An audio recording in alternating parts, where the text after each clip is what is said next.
사용해야 성장한 믿음을 보게 된다고 합니다. 오늘 본문 내용을 보면 바디메오라고 하는 맹인, 예수님이 여리고를 지나실 때 제자들과 함께 사람들이 많이 모여가지고 지나갈 때 이 바디메오 아들인 소경 거지 바디메오가 뭐라고 외치냐 하면 나사렛 예수라는 말을 듣고 소리질러 가로되 다윗의 자손 예수여 나를 불쌍히 여기소서 그래요. 이 사람이 소경이 어떻게 예수님을 다윗의 자손이라고 얘기를 해요. 이 사람은 평소에 알고 있던 거예요. 뭘 알고 있냐 하면 예수님이 다윗의 후손으로 오신다는 것을 알고 있기 때문에 그런 것을 공부하고 또 기다리고 있었던 거예요. 그러니까 그 예수님이 다윗의 자손 그 예수가 자기 앞을 지나가는 것을 보면서 나를 불쌍히 여겨달라고 그냥 조용하게 얘기한 게 아니에요. 소리 질러 그냥 소리 지른 거예요. 남대문 시장 같은 데서 막 물건 사달라고 자기 물건 사달라고 막 소리 지르잖아요. 그러면 하도 소리 지르니까 저 사람 불쌍해서라도 하나 사줄까 가보자 뭘 파는지 그러고 가보잖아요. 그런데 48절에 보면 많은 사람이 이 소경인 바디메오가 소리 지르면서 다윗의 자손 예수여 나를 불쌍히 여겨달라고 소리 지르니까 이 제자들과 주변 사람들이 야 조용하게 지금 가는데 네가 맹인이 네가 왜 이렇게 소리를 질러서 여기 불편하게 만들어 예수님을 그러면서 뭐야 잠잠하라고 소리치는 거예요. 막 발로 걷어찼겠죠. 뭐 보나마나 뻔해요. 그러면서 조용히 하라고 막. 어제도 정광훈 목사님이 그 유튜브를 잠깐 봤는데 어디서 집회를 하고 이렇게 가시는데 사람들이 막 몰려요. 뭐 예수님한테 몰려오듯이 막 몰려오는 거야. 그러니까 비서들이 막 말리는 거야 이렇게. 왜냐하면 정광훈 목사님 180 몇이에요 키가. 그러다 몸무게가 120kg 정도 엄청나죠. 그런데다가 나이가 거의 70이 넘었나? 거의 그런단 말이에요. 그러니까 걷는 게 뒤뚱뒤뚱하니까 옆에서 넘어질까봐 양쪽에서 이러더라고요. 근데 어떤 한 분이 나이가 한 60 가까이 되신 분이 호리호리해요. 160은 안 됐겠어. 키도 작아요. 갑자기 정광 목사님은 확 달려드는 거예요. 그 사람들이 막 왜 그러냐고 하면서 그러니까 정광 목사님이 나도 사진이나 한번 찍으라고. 그래서 사진 한번 찍어주니까 이 사람이 막 우는 거예요. 막 어떻게 할 줄 몰라서 너무 좋아서 막 우는 거예요. 그러니까 정광 목사님이 괜찮다. 그 이제 가보라고. 그리고 다시 가더라고. 근데 오늘 이 말씀하고 그 모습이 떠오르는 거예요. 너무 비슷해서. 여기서도 마찬가지에 소리 지르었다는 것은요. 지금 기회를 놓치고 싶지 않다는 거예요. 지금 예수님이 지금 내 앞에 계시는데 어떻게든 예수님을 만나야지. 어떻게 해서 예수님이 날 기억하게 만들어줘야지. 그러니까 발로 차고 창피하고 부끄러운 모습 그런 게 중요한 게 아니에요. 이 사람은 예수님을 만나야 희망이 보이니까. 태어나자마자 소경으로 살았어요. 근데 여기까지 소경으로 살았는데 소경이 지금 시대에도 그렇지만 그 옛날 시대에는 소경이 얼마나 희망이 없겠어요. 지금의 소경은 그래도 안마사 이런 거라도 하더라고. 침수를 해갖고 안마 노릇하면서 그 안마사 노릇하잖아요. 그것도 정부에서 또 얼마만큼 대주고. 그러니까 지금 소경은 그래도 살만해요. 직업 하나만 가지고 있으면. 근데 그 당시의 소경은 이게 살 길이 없는 거예요. 부모를 의지하고 주변을 도움을 받지 않으면 도대체 버텨내질 수 없는 상황이라고. 그런데 지금 예수님이 내 앞을 지나가고 있어. 어떻게 해야 저분이 나를 기억하지? 그러면서 다윗의 자손 뭐라 그래? 응? 나사렛 예수라는 말을 듣고 소리질러 가로되 다윗의 자손 예수라고 그러죠. 다윗의 자손 예수요. 나를 불쌍히 여겨달라고 하니까 주변 사람들이 막 제자들만 그런 게 아니라 주변 사람들도 막 조용해. 네가 왜 거기서 나와? 야, 너같이 지금 불편한 장애인이 예수님 앞에 지금 이게 지금 예수님 가시는 길이 정상인도 그러면 안 되는데 장애인이 나가지고 이게 뭐야? 그래서 굉장히 꾸짖는 거예요 지금. 그러면서 소리질러 가로되 다윗의 자손의 나를 불쌍히 여기서 이거는 대단한 용기가 필요한 거예요. 쉬운 것 같죠? 이게 여기 있으니까 우리는 그냥 읽는데 그 상황을 한번 상상을 해봐요. 과연 소리질러 갖고 예를 들어 여기 국회의원 박원근이가 여기가 무슨 행사가 있어. 우리가 만나려고 한다 그러면 1대1로 만나기 엄청나게 어려워요. 막 비집고 아니면 소리 지르면서 국회의원 박원근 나를 만나자고 이렇게 소리 질러야 돼. 그럼 이게 얼마나 힘들었겠냐고요. 보통 믿음이 아니면 이게 매를 맞을 수도 있고 짓밟힐 수도 있는 거예요.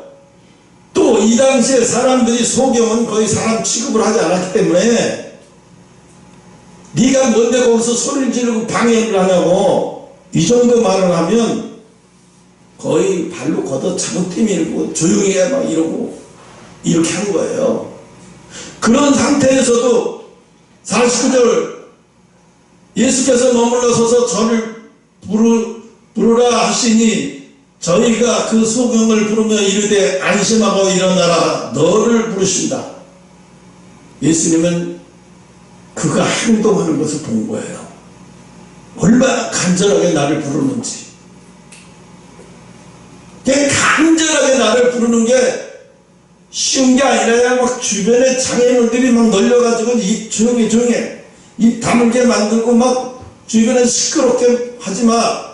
너 지금 선지자가 가는데 감히 막 이렇게 엄청난 나중에라도 어떤 모범이 올지도 모르는 상황인데 이 사람은 그런 거 생각 안 해요. 지금 예수님을 내가 저분이 나를 기억하지 못하면 내 인생은 끝난 거예요. 마지막 때도 마찬가지예요. 요즘 인터넷에서 유튜브에 특히 분당 배달교회라고 하는 교회에서 매일같이 설교가 이런 설교가 나와요. 대환란의 입구에 서 있다. 여러분은 지금 믿음이 구원받을 만한 믿음인가? 그러나 두려워하지 마라. 믿음 있는 자는 구원받을 수 있다. 이러면 설교를 굉장히 공포스러운 설교가 계속해서 나와요. 한국의 목회자들은 거의 구원받지 못한다 막 이러면서 보고 있으면요 화도 나고 그래요. 그런데 화날 필요 없어요. 내가 구원받지 못할 휴거가 당할 때 내가 구원받지 못할 거라고 믿음이 된다면 화가 나겠지. 그런데 나는 내가 지금 엄청난 좁은 길을 가고 있어. 중요한 건 뭐예요? 여기 바디메오가 예수님이 자기를 기억해 주기를 간절히 소리짓고 불을 지져요. 그랬더니 예수님이 49절에 예수께서 머물러 서서 저를 불러 이르시니 저희가 그 소경을 부르며 이르시되 안심하고 일어나 너를 부르신다 하며 소경이 겉옷 얼마나 좋으면 옷을 벗어던지고 옷을 내어 벗어던지고 뛰어나가 예수께 나오거늘. 예수님이 다 그 보시는 과정을. 여러분 우리가 신앙의 간증 예배를 여러분 간증 그거 좋아하지 마요. 간증하는 거는요 그 사람이 신앙의 정상 서서 간증이 아니에요. 그거는 신앙의 정상이 여긴 서 있는 상태가 간증이 아니에요. 이제 초보적인 간증일 수 있고, 또 예수님을 만나기 위한 하나의 과정이란 말이에요. 그 과정, 그 간증이 전부가 되면 안 돼요. 어릴 때는요, 잘 만나줘요. 하나님이. 어릴 때는요, 요만한 가시만 끼워도요, 예수님 뽑아줘요. 근데 성숙해지면은 웬만한 가시는, 야, 예수님 여기 손에 가시가 박혔는데요. 야, 나는 십자가에 못 박히고 온통 머리에도 다 가시관을 썼어. 너 그 정도도 못 참고 나를 따라온다고? 그냥 따라와. 이렇게 되는 거예요. 여러분, 역경 속에서 이겨낸 경험을 만들어야 돼요. 경험이 없으면 성공하는 사람은 항상 성공하게 돼 있어요. 실패하는 사람은 항상 실패하게 돼 있어요. 나이를 든다는 것은 등산하는 것과 같아서 오를수록 지치고 숨차지만, 그 나이가 들수록 지치고 숨차지만 뭐가 달라요? 인생의 시야가 달라요. 젊은 사람보다 엄청난 지혜가 있어요. 그래서 나이 먹은 사람들한테 가난하고 못 산다고 해서 함부로 대하면 안 돼요. 왜? 그 모진 세월을 견뎌내고 그 나이까지 견뎌낸다는 것은요, 쉽게 그 나이까지 견딘 사람 하나도 없어요. 다 엄청난 시간을 경험하고 그 나이가 된 거예요. 신앙도 마찬가지예요. 신앙이 믿음이 좋다는 것은, 신앙인으로 산다는 것은 시간이 갈수록 등산하는 것과 같아서 믿음이 일취월장하고 영적으로 성숙해지면서 오르면 오를수록, 신앙의 성장이 오르면 오를수록 고통의 숨이 차지고, 또 엄청난, 왜 이렇게 나는 하나님 말씀대로 사는데 점점 더 어려워지는 것 같고 점점 더 힘이 들지? 그거 똑같은 거예요. 그러면서 영적인 단계, 수준 높은 단계로 올라가는 거예요. 그런데 그렇지 않아.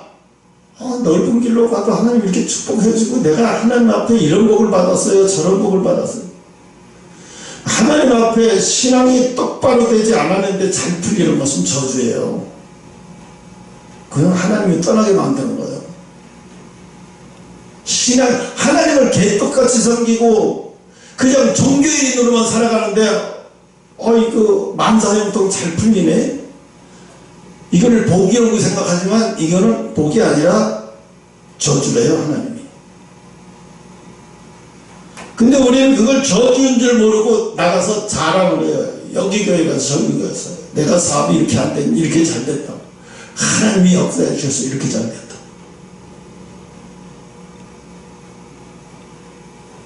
하나님은요, 하나님의 백성이 될 사람한테 무조건 그렇게 축복을 주신 분이 아니에요.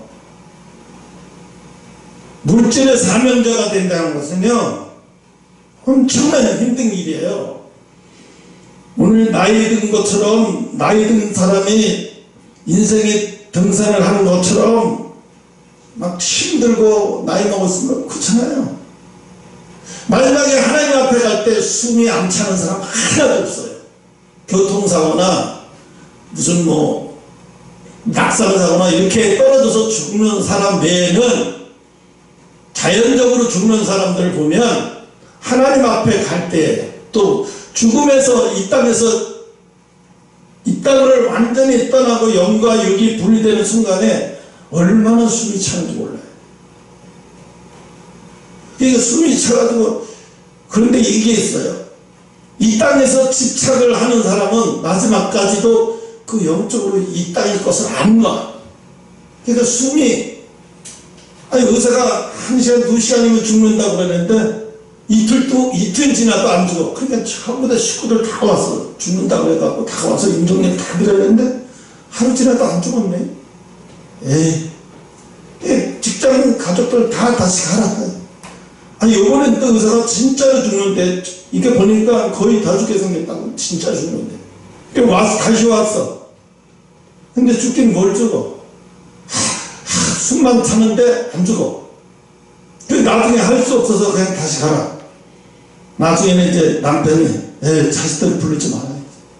자식들이 문제야. 맨날 왔다 갔다 그러다가 일이나 제대로 하겠어. 오지 마라. 너만 죽으면 내가 옆에서 거둘 테니 걱정하지 마. 혼자서 지켜보는데도 이게 안 넘어가요. 숨이 안 끊어지는 거예요. 그러니까 너무 힘드니까, 나도 나이가 많은데다가 내가 너무 나이가 많은데 이게 막 목을 조르고 싶은 거야. 왜? 안 죽어지니까 너무 불쌍해서. 그게 왜 안 죽어지냐면 안 놓는 거예요. 이 땅을 놓을 수가 없는 거예요. 너무 한이 맺혀서. 이 땅에 너무 한이 맺히고 상처가 많고 한이 맺힌 사람은 이 땅을 떠나기를 힘들어해요. 그래서 안 나. 그러다가 막 나중에 눈물 뚝뚝 흘리면서 더 이상의 숨을 쉴 수가 없어. 가래가 팍 차버려가지고 이제 그때 질식사를 죽는 거죠. 이 죽음을 보면은요, 저 사람이 어떻게 살았는지, 죽음을 보면 저 사람이 어떻게 살았는지가 다 나와. 답이 나오는 거예요. 응? 죽음 앞에는 사람들이 죽음 앞에서 자기의 믿음이 진짜가 다 드러나는 거예요. 가짜인지 진짜인지 다 드러나는 거예요. 오늘 보면은요, 사용해야 성장한다고 그랬잖아요. 뭘 사용해요? 믿음이요. 여러분, 주머니에 있어요. 주머니에 돈이 있으면서 사용을 안 하면서 굶고 다니면 배고파서 배고파 죽겠네. 그 저녁에 집에 왔어요. 남편 부인이, 아니 지금 몇 시인데 굶고 다녀요. 당신 돈이 없어서 굶고 있어? 돈이 있나? 여기 있네. 돈이 있는지도 모르고. 아니 그래서 하루 종일 굶었다고? 그럼 어떻게 돈이 없는데? 근데 그래도 다행히 자기 주머니에 돈이 없어서 굶은 건 다행히, 돈이 있는데도 굶어서 아까워서 돈 안 쓰려고 굶는다. 참, 이런 사람들 많아요. 어떻게든 자꾸 집에까지 버텨야지. 그렇게 해서 돈 한 푼 두 푼 해갖고 건물을 샀어. 건물을 어떻게 사갖고 왔는지 그거 일일이 생각하면 자식들이 알아? 누가 알아? 아무도 몰라요. 내가 건물을 살 동안 어떻게 저걸 왔는지 아무도 몰라요. 그런데 죽을 때 그게 상급이 되면 얼마나 좋겠어. 예수님이, 야, 네가 굶어 죽으면서 그 건물을 샀는데 그걸 이 세상에 놓고 오는구나. 너 참 잘했다 안 그래요? 우리가 죽음 앞에 가서 하나님 앞에 우리가 남는 것은 내가 이 땅에서 하나님이 보낸 사람들한테 얼마나 충성을 했는지. 지금 여기 봐요. 이 바디메오라는 사람은요, 여기 우연히 서 있던 게 아니에요. 예수님이 이쪽으로 가실 걸 알고 하나님이 바디메오를 통해서 일하고 계시는 거예요. 예수님은 아시니까 알고 내버려둬라. 나에게 가까이 오게 내버려둬라. 근데 이걸 하나님이 보내셨다고 생각 못하는 사람들 발길을 걷어차고, 왜 선지자가 여기를 지나가는데 네가 방해야? 그것도 앞도 못 보는 놈이 막 걷어차고 막 이래요. 여기 보면 소리 지르고 막 사람들이 막 야단치고 막 그랬다는 얘기, 제자들만 그랬다는 얘기 아니라 군중 전체 그런 거예요. 저 자식이 왜 저래? 저거 미쳤나? 분위기 깨게 나왔지만 이런 소리 하는 거예요. 그런데 이 바디메오는 예수님이 알아요. 벌써 이미 이 바디메오는 하나님의 영광을 위해서 태어나기도 전에 하나님이 선택한 거예요. 넌 내 영광을 위해서 잠시 동안 이 세상에 잠시 동안 소경으로 살아. 내가 널 평생 소경으로 살라는 거 아니다. 소경으로 살다가 내가 예수 그리스도를 만나게 해줄게. 그때 네 인생이 달라질 거야. 제자들은, 세상 사람들은 아무도 그 사실에 대해서 모르니까 소경을 발로 차고 조용히 하라 그러고 막 야단을 쳐요. 그런데 바디메오는 아니에요. 내가 드디어 만나야 될 사람을 만나는구나. 목사님은 어떻게 지어서 말도 잘해요? 이렇게 얘기할 수도 있어요. 내가 지어서 얘기 안 한다는 증거가 뭐냐면 이 소경이 다윗의 자손 예수라고 말하는 거라는 거예요. 보통 예수여 그러지 다윗의 자손 예수라고 그런 거는 벌써 이미 이 소경이 이 메시아는 다윗의 후손을 통해서 온다고 하는 것을 이미 알고 있던 거예요. 그러니까 다윗의 자손 예수여라고 말하는 거예요. 벌써 이미 알고 있던 거죠, 이거. 아, 이분이 언젠가는 이쪽으로 지나갈 것이다. 내가 그때 길을 써서 나가야 된다. 누가 다리를 잡던 목을 잡던 내가 입을 막던 내가 어떻게든지 소리쳐서 그분이 나를 기억하게 만들어줘야 된다. 마지막 때 들림 받을 때 신앙생활이라는 거 이거예요. 하나님이 나를 기억하지 못해주면, 예수님이 나를 기억하지 못하면 그건 신앙생활 꽝이야. 아무리 뭐 장로생활 오래 하고 집사생활 오래 하고 목사생활 오래 해도 하나님이 기억하지 못하신다면 그거는 종교생활 하다가 마지막에 지옥으로 갈 사람들이에요. 왜? 봐봐요.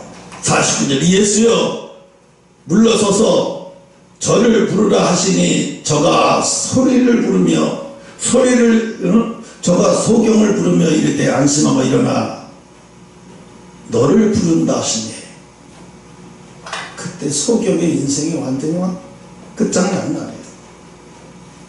예수님이 기억해 주니까, 예수님이 부르니까 어떤 일이 생겨요? 인생의 전환점이 생기는 거예요.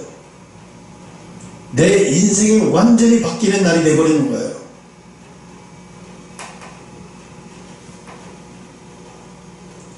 예수 믿으면서도 세상 사람들이 하는 습관, 세상 사람들이 하는 시선을 그대로 가지고 있으면서 교회에서 신앙생활만 계속하고 시선은 세상에 가서 세상 사람들하고 똑같다 그러면 이 사람은 예수님을 제대로 만난 사람이 아니에요.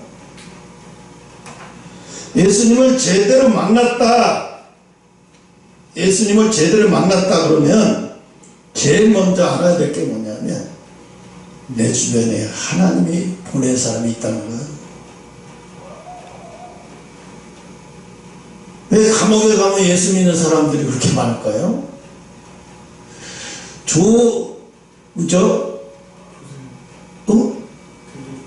대도 조세영이 85세예요.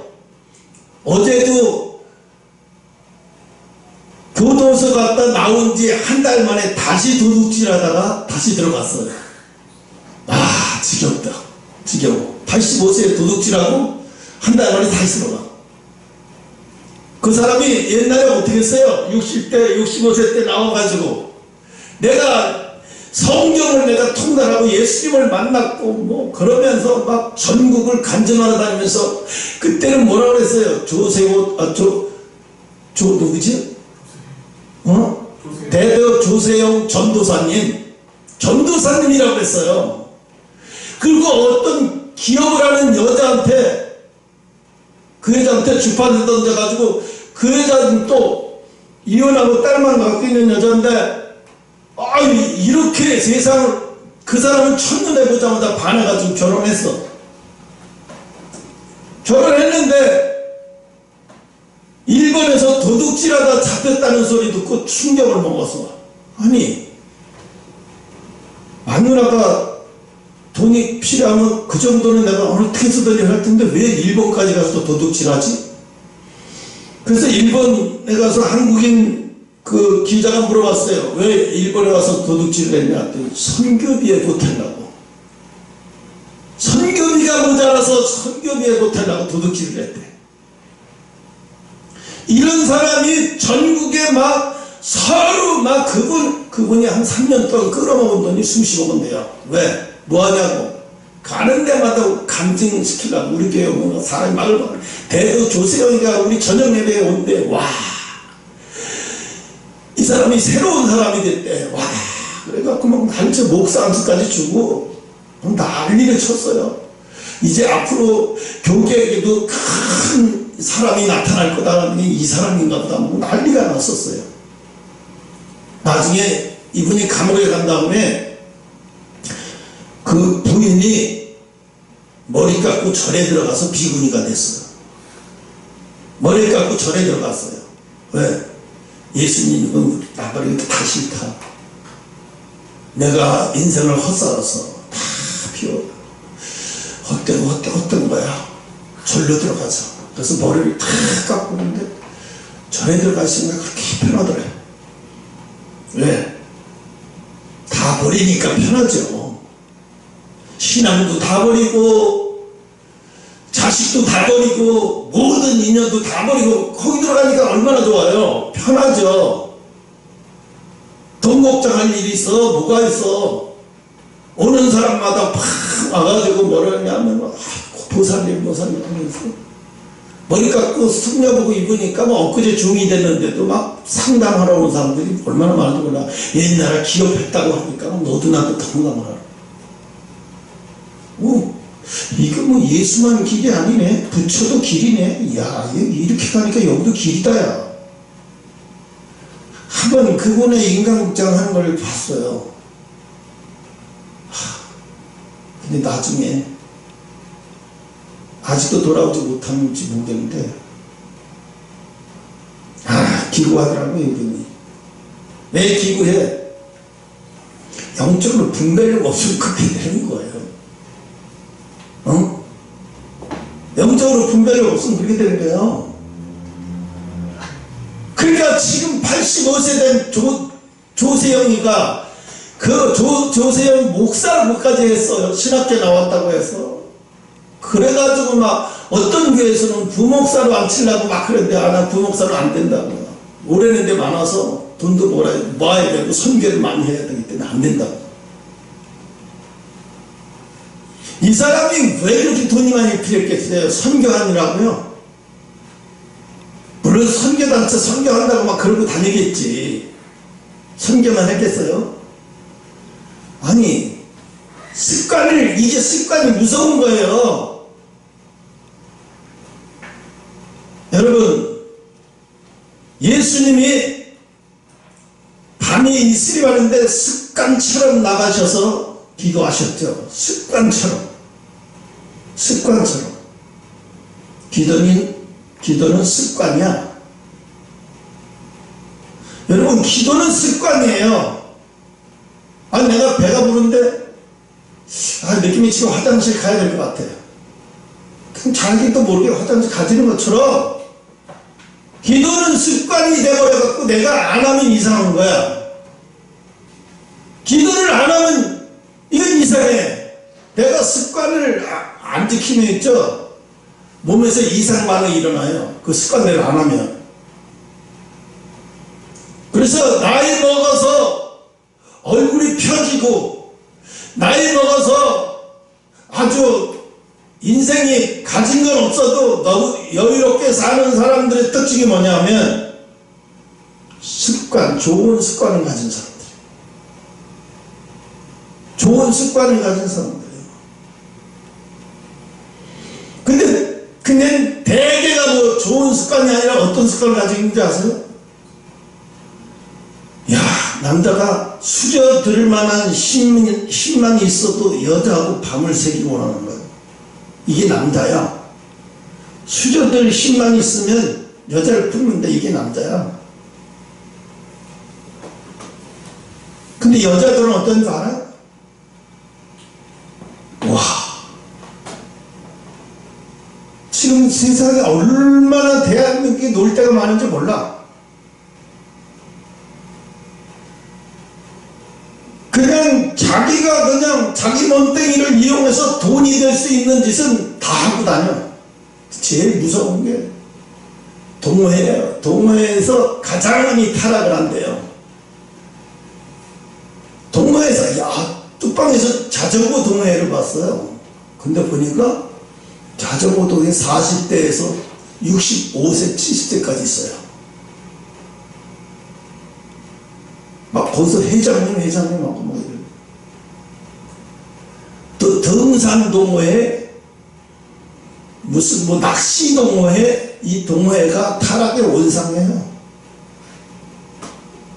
그래서 뭔가 한 가지만 가지고 있으면 막 60, 70대도 등산을 잘하는 사람이 있으면 그 사람이 막 여자를 막 옆에서 이렇게 올라가고 좀 올라가다가 여기 좀 쉬었다가 올라가고 뭐 이렇게 막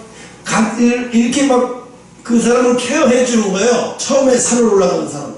이게 너무 뿅 가는 거예요. 또 그 자상함에.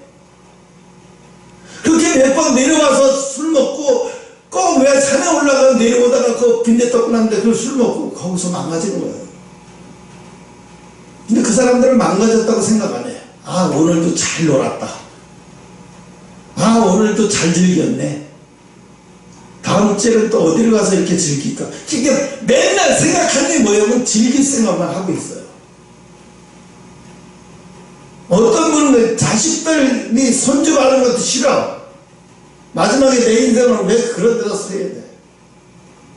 내 친구들은 얼마나 즐기고 사는데 내가 이러고 살아야 돼? 그래서 자식들, 그래서 국가에서 그랬잖아. 제발 돈 줄 테니까 손주 좀 봐줘. 애들, 그래야 자식들이 하나 낳고 둘 낳고 자식을 좀 낳게. 내 친구가 둘 다 변호사잖아. 딸 사위가 애를 낳았어. 어린이집에 갖다 주고 또 데리러 가려니까 변호사 사무실에서 막 재판이면 나를 막 미치는 거야. 그러니까 안 되겠으니까 이제 요번에 이렇게 딱 되니까 이제 내 친구가 그 손주 새끼를 데려서 집에서 이제 보험 업무 하면서 걔를 봐주면서. 근데 한 달에 얼마나 하니? 60만 원인가 이렇게 나온대. 60만 원인가 70만 원인가 하여튼 하루 종일. 부인도 자기 일 하면서 이렇게 하고.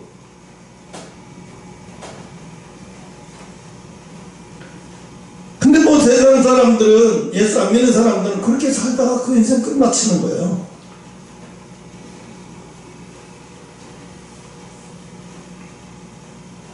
사람들이 그래요. 여러분, 겉모습의 신앙을 보고 그 사람이 진짜인지라고 생각하면 안 돼요. 겉모습 보고. 왜? 하나님이 저 사람을 어디까지 신뢰하는지. 하나님은 내가 너를 어디까지 신뢰하는 만큼의 그 사람을 그 수준으로 대해요. 뭔지 아세요? 내가 예수님 하나님을 신뢰하는 만큼의 수준으로 그 사람을 대해요. 아브라함에게 뭐라 그랬어요? 100세가 넘은 아들을, 100세에 난 아들을, 한 10살쯤 된 아이를 갖다가 제물로 다시 드리려고 하니까 아브라함은 아주 급하게, 하나님이 더 급해. 하나님이 시켜놓고 참 이상하죠. 하나님, 내 아들 독자라도 모리아산에서 내 제물로 드리라 그래서 제물로 드리려고 아들을 묶어놓고 도끼로 내려 찍으려고 하니까 아브라함 너무 급해가지고, 아무리 내가 시켰어도 그걸 진짜 하네 이놈이. 아브라함 다급하게 다급하게, 성경으로 이제 다급하게 아브라함아 했지. 아브라함은 네 옆 숲을 옆을 봐라. 숲에 양이 있다고 탁 들어오면 양이 있어. 네 아들은 머리끝 하나도 상하게 하지 말고 저 양을 잡아서 제물로 드려라. 그러면서 하나님 뭐라고 해? 이제야 내가 다시는 너를 뭐라고? 의심 자체를 안 해. 네가 나고 나가 너야. 더 이상은 내가 네가 나를 얼마나 신뢰하는지를 내가 시험하는 짓은 두 번 다시 안 한다. 왜? 이 하나로 다 끝났어. 너는 내가 더 이상 너를 믿음의 시험을 하면 이건 하나님 아니야. 그런 소리예요. 여러분도 신뢰를 해야 돼요. 하나님의 신뢰. 어디까지 하나님을 신뢰할 것인가? 여러분, 마음에 상처가 많은 사람들은 누구를 신뢰하기 참 어려워. 응? 남편은 두들겨 맞고 그러면서 막 교회에 왔어. 그래서 누가 시켜서 예수 자꾸 믿고 갔는데, 목사님을 진짜로 남편같이 하나님같이 그렇게 잘 섬겼는데 나중에 목사님이 진짜로 남편이 돼버렸네. 그런 게 많아. 여기도 몇 개 교회 그거 있다가 그 성도들이 못 견뎌가지고 이 사람이 구원을 관심이 있나? 이 사람이 정말로 지옥을 본 사람이야? 어떻게 지옥을 본 사람이 지옥을 안 무서워하지? 뭐가 무섭냐 하면 육신의 정욕이 더 무서워. 저 사람 보면 또 내가 육신의 정욕이 일어나면 어떡하지? 육신의 정욕이 더 무서운 거예요. 이게 육신의 정욕에 사로잡히게 내어버려 두면요, 육신의 정욕이 올라오면요, 제어가 안 돼요. 이거 제어가 안 돼요. 그러니까 어떻게, 하나님이 이미 이건 버린 사람이에요. 사탄이 완전 자학된 사람이에요. 겉모습으로 하나님 어쩌고저쩌고 말이 소용없어요. 그렇게 해서 상처를 받고 그 사람들이 두 번 다시 이제는 목사를 못 믿어. 왜? 목사도 다 똑같이 도둑놈인걸 뭐. 똑같이 내 남편처럼 때리지는 않지만 다를 게 뭐가 있어. 다 도둑놈이지. 그게 마지못해 교회는 다니는데 외로우니까 다니는 거예요. 왜? 뭐가 외로워? 나이 먹어가고 가진 건 없어서 친구들한테 나가기 그렇게 그나마 교회 성도들하고 어울리면서 교제하면서 거기가 위로가 되는데 그래도 못하는 거예요. 그러니까 이 성경에도 있잖아요. 자기도 들어가지 못하면서 들어가는 자를 못 들어가게 더 막는 자가 있어요.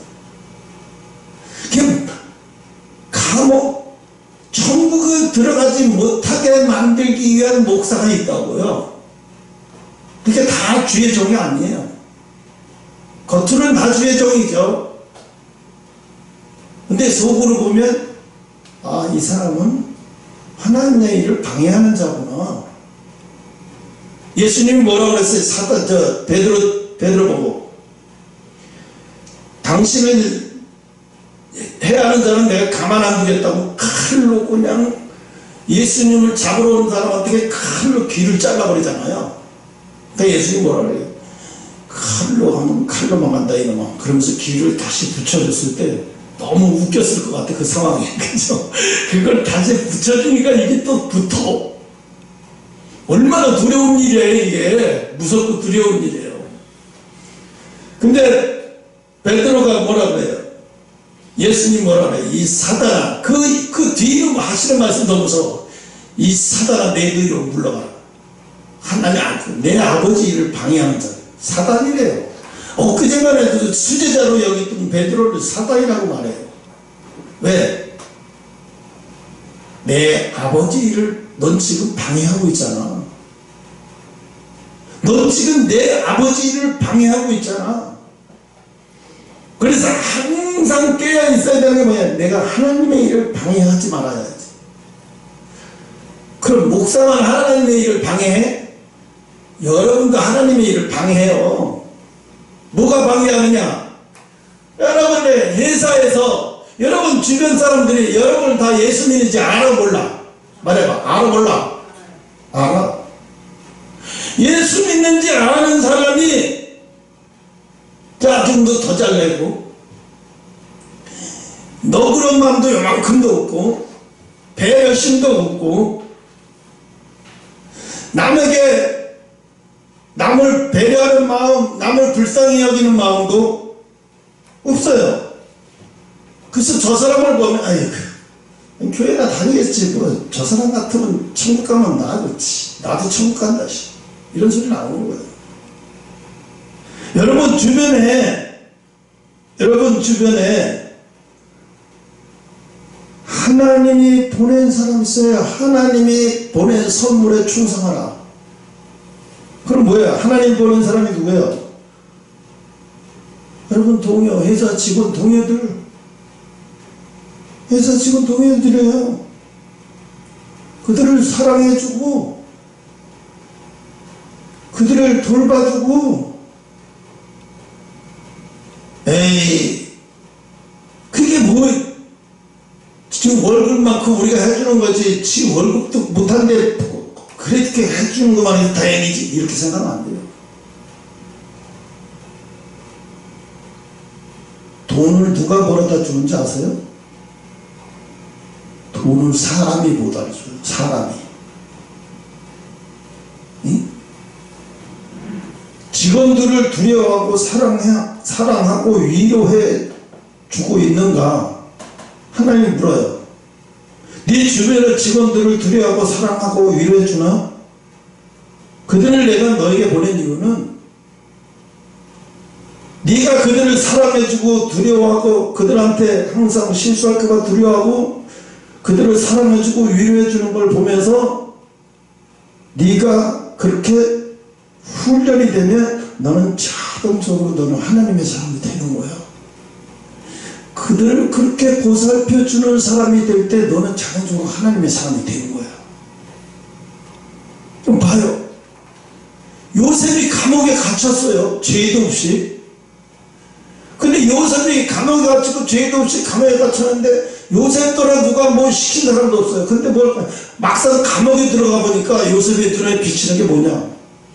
억울하게 옥살이 하는 사람들이 눈에 보이는 게 아니라 감옥에 살인자도 있고요, 강간한 사람도 있고요, 남의 돈 훔친 사람도 있고요.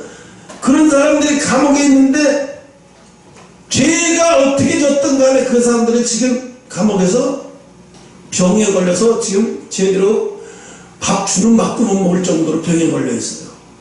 그러니까 요셉이 어떻게 감옥에서 그들을 치료해줘요. 도와줘요. 간수가 이렇게 가만히 보더니 저 자식 저거 지도 죄인이면서 어떻게 저렇게 저를 잘 보살펴주네. 이거 원래 우리 간수가 해야 할 일인데. 그래서 안 되겠다. 야 너는 감옥 안에서 이쪽이든 저쪽이든 막 돌아다녀. 막 돌아다니면서 환자들 네가 다 보살펴줘. 그 대신에 네가 필요로 하는 약 있으면 말해. 내가 밖에서 구해다 줄게.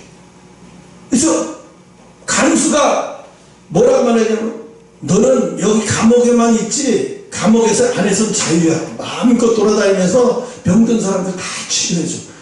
그가 그렇게 그 안에서 치료해주고 봉사해주면서 하다 보니까 사람들이 어린 요셉이지만 그를 존경하기 시작해. 왜 존경하기 시작하냐? 내가 뭐라고? 나는 사람을 죽이고 들어온 놈인데 내가 병들었다고 나를 보살펴주네? 그게 진심이야. 나 미치겠어. 내 부모도 나한테 이렇게 안 하는데 이 친구는 죄도 없이 들어왔다고 하면서 나를 그렇게 진심으로 보살펴줘. 내가 병 다 나았는데. 그러니까 어떻게 사람들이 요셉을 함부로 못하는 거야. 나이는 어리지만 나를 진짜로 섬겨주는 사람을 함부로 대할 수 있어요, 없어요? 못 대해요. 나를 함부로 대하지 않는 사람, 함부로 대하는 사람을 나한테는 화가 나지만 내가 뭐라고 나한테 이렇게까지 나를 보살펴주는 사람을 어떻게 함부로 하겠어요? 그러니까 요셉은 감옥에서 뭘 배우는 거예요? 섬기는 걸 배우는 거예요.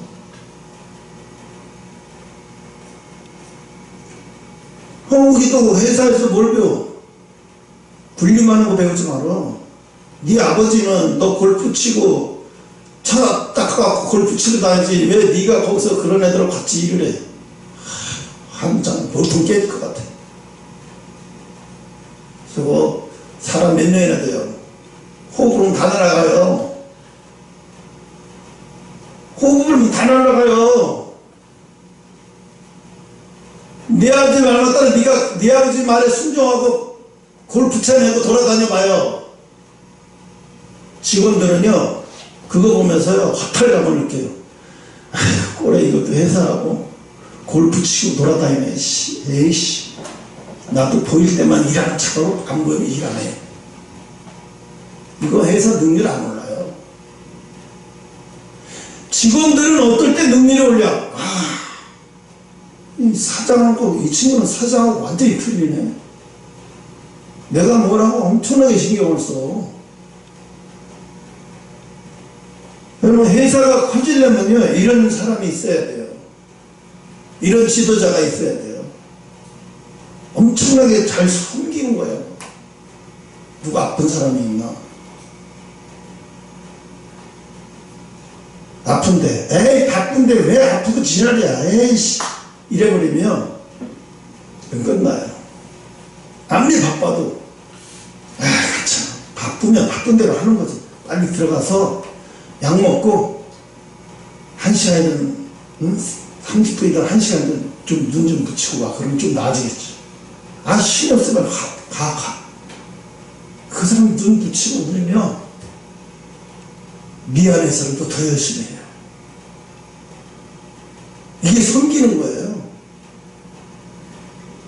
하나님이 성장하려면요 하나님 그 회사는 정말 사장 아들인가 하는 친구가 있는 젊은 친구가 있는데 그렇게 직원들을 잘 섬긴다니. 거기는 직원들한테 그렇게 잘한다네. 복지도 그렇고. 이 소문이 나면요 거기에 다른 회사의 직원이 갑자기 연락이 와가지고 일 좀 해줄 수 있어? 그래 거기 갖다 일거리를 물어봐요. 제가 일거리 물어보듯이. 그렇게 해서 성공하는 거죠. 내가 발버둥 잡고 성공 못해요. 이 많은 사람이 나가서 막 연줄해서 야 너네 회사가 그런 사람이야? 너네 회사가 다 그래? 야 그런 데다가 일 맡기면 일 좀 잘하겠다. 야 직원들한테 그렇게 하는데 일은 얼마나 꼼꼼히 잘해주겠어. 소문이 자동적으로 나는 거예요. 그러니까 하나님이 우리에게 주신 선물이 뭐냐? 내 주변 사람들. 내 주변 사람들이 하나님의 선물이에요. 그런데 우리는 내 주변 사람들을 하나님의 선물로 여기지 않고 뭐라 그래요? 이 왼수. 하나님이 이 왼수를 왜 나한테 붙여놓고 이 왼수를 왜 나한테 붙여놓고 내가 어떻게 대하느냐에 따라서 왼수가 될 수 있고 그 사람을 통해서 내가 훈련이 돼서 섬기는 훈련을 받아서 섬기는 것이 습관되면 하나님 가만 내버려 두잖아요. 그 사람 왜? 섬기는 것이 습관이 되면 그 사람 하나님 출세시켜버려요. 무슨 얘기인지 알아요? 출세시켜버려. 왜? 야 너는 여기 더 이상 이 훈련장에 있을 필요 없어. 다음 단계로 가. 이렇게 되는 거예요. 다음 단계 최종 단계 뭐야? 거기는 섬김을 받으면서 일할 수 있는 자리야. 응? 저도 마찬가지예요. 저도 이런 설교 지금 하면서도 내심 부끄럽게 많아요. 왜? 아직도 섬기는 게 부족한 게 많기 때문에. 응? 그래서 하나님이 여러분에게 주시는 게 여러분의 선물을 관심을 가져라. 여러분의 선물에 관심을 가져라. 이게 뭐예요? 제자들과 수많은 사람들이 바디메오가 예수님께 가는 것을 반대하고 막 가로막고 있다는 얘기는 뭐예요? 하나님의 일을 모르고 있다는 얘기잖아요. 바디메오가 예수님을 만나야 하나님의 일인데 이 사람들은 모르고 있어요. 그냥 예수님 옆에만 따라가면 자기가 된 줄로 생각하고 착각하고 있는 거예요. 어디 한 사람이 야 바디메오가 예수님 앞에 가기 좀 내버려도 이 사람이 예수님 부른다. 예수님 앞에 그를 가까이 모시고 가는 사람 어디 한 사람도 없어요. 없다는 얘기는 뭐예요? 모른다라는 얘기죠. 주님의 일을 모른다라는 얘기. 기도는 기본이죠. 기도는 하면서도 섬기는 거는 안 해. 섬기는 건 뭐 오늘 못하면 내일도 할 수 있지. 난 지금 내 문제가 발등에 불이인데 뭘 누구를 섬겨 내가. 주님 아시잖아요. 내 발등에 불이 떨어졌는데 내가 누구를 섬겨요. 그럼 섬길 만한 환경을 주셔야지 내가 섬기지. 이래버리면요 하나님도 가만 안 놔둬요. 네가 섬길 만한 환경을 내가 만들어 줄게. 어디 안 섬길 테냐? 해봐라. 어디 이지선 자매 봐봐요. 얼굴 화상이 있고 이화여대대학교 다니다가 중퇴한 거잖아요. 화상 때문에. 근데 한동대에 있다가 이번에 초청받아갖고 이화여자대학교 21년 만에 교수로 발령났어요. 정직 교수. 그래갖고 신문에 났더라고. 보니까 이 사람 뭐 원래 한동대 교수 아니었어? 했더니 이화여자대학교에서 그를 초청한 거예요. 초청교수. 이화여자대학교는 서울에서 명문 여자대학교는 최고잖아요. 아니 그것도 내가 졸업도 못한 그 학교 거기 다니다가 화상 입어갖고 내가 이렇게 되는데 거기를 교수로 간다는 게 얼마나 감개무량해요. 또 그 학교에서는 또 그런 사람을 그냥 이화여자대학교 입지적인 막 대단한 교수가 돼버리는 거예요. 대단한 교수. 하나님이 엄청 다스리는 대단한 교수. 자기는 한동대 교수로 이제 인생 끝나는가 봐 했더니 이화여자대학교 교수로 가버리는 거예요. 나중에 몰라요. 총장 갈지 어떻게 알아. 하나님 계속 높여주는 거예요.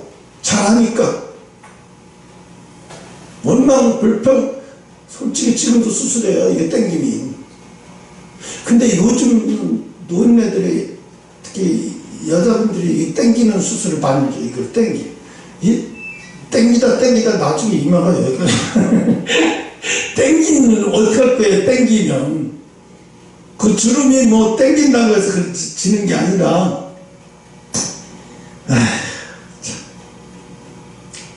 사람들은 외모를 보니까 저 사람 주름도 없고 막 이러면 저 사람 아주 괜찮게 잘 살고 잘 사는 줄 아는데 그렇지 않아요.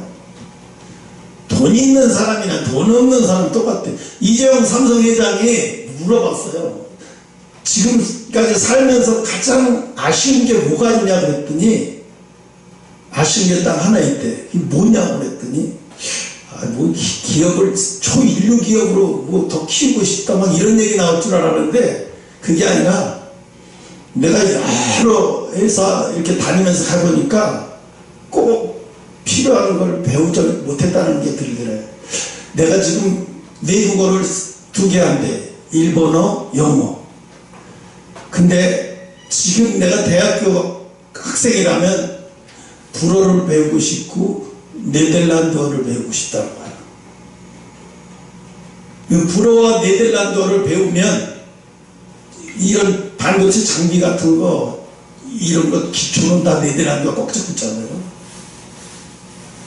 그러니까 영어를 하는데 영어는 뭐 잘 안 되니까 네덜란드어로 막 이렇게 해주면 그 사람들이 확 좋아져. 자기 언어로 말해주니까. 영어는 네덜란드 공용어가 아니잖아요. 우리도 그러잖아요. 외국인들이 왜 우리나라에 와서 성공하는 이유가 뭐야?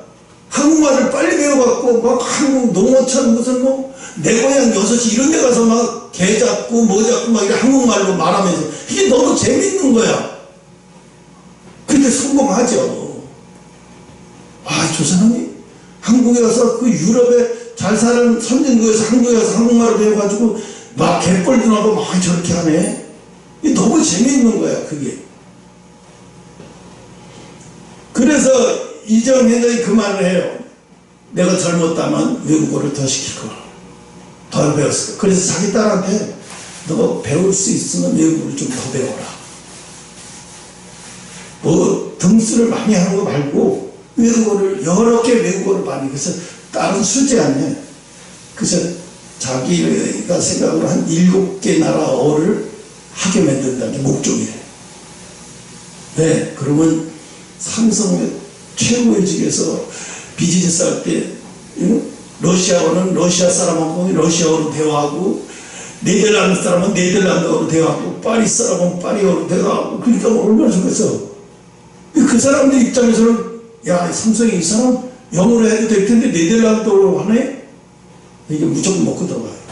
이렇게 되는 거예요. 우리나라에서 그잖아요. 지나가다 이렇게 스쳤어. 그래서 이 사람이 넘어졌어. 일어나세요. 내연배인데 고향이 어디세요? 전라도 한평인데요. 나도 전라도인데. 그러면서 금방 친해져. 그런 것들은 금방 친해지잖아요. 밥이라도 먹고 차라리라도 하잖아요. 외국 사람 똑같아. 그건 어느 나라 사람인데 문화가 다. 응? 그래서 시간이 다 됐는데 여러분, 지금의 고난이 여러분이 생각할 때 야곱 봐봐요.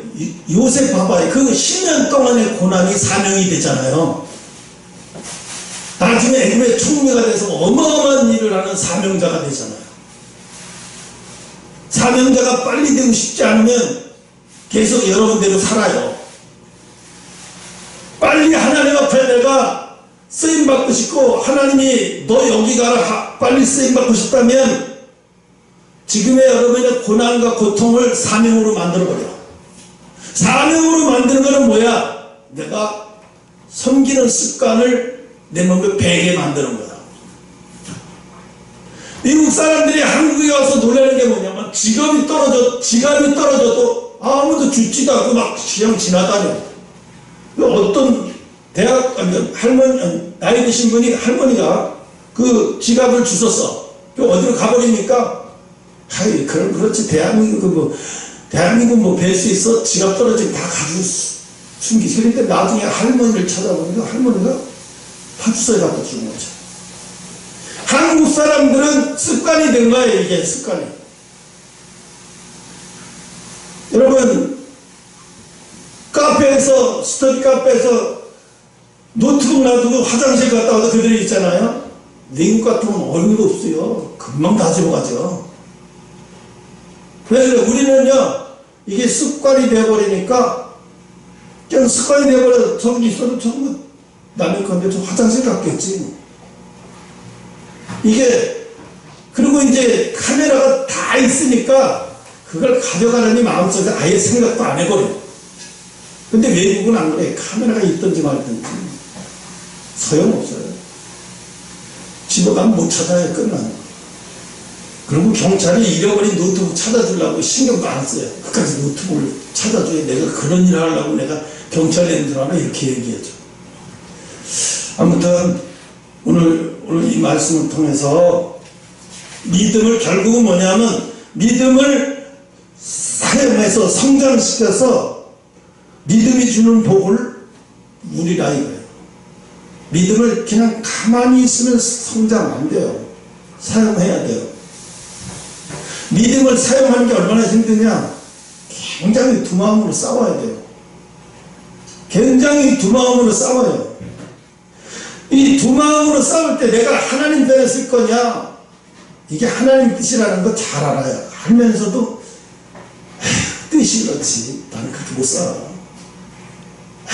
하나님 말씀 그렇지. 주일날 설교 들었다고 나는 그렇게 못해요. 그러면 할 수 벌써 거기까지 할 수 없어. 거기까지. 근데 어떻게 해요? 믿음이 없어도 괜찮아요. 하나님 앞에 매달리는 법을 배우면 돼요. 내가 믿음이 없어서 그거는 못하지만 하나님, 내가 그거 할 수 있게 해주세요. 할 수 있게 해주세요. 나는 자격 없고 믿음도 없어요. 하나님 할 수 있게 해주세요 하고 매달리면 하나님 그건 들어주신다고.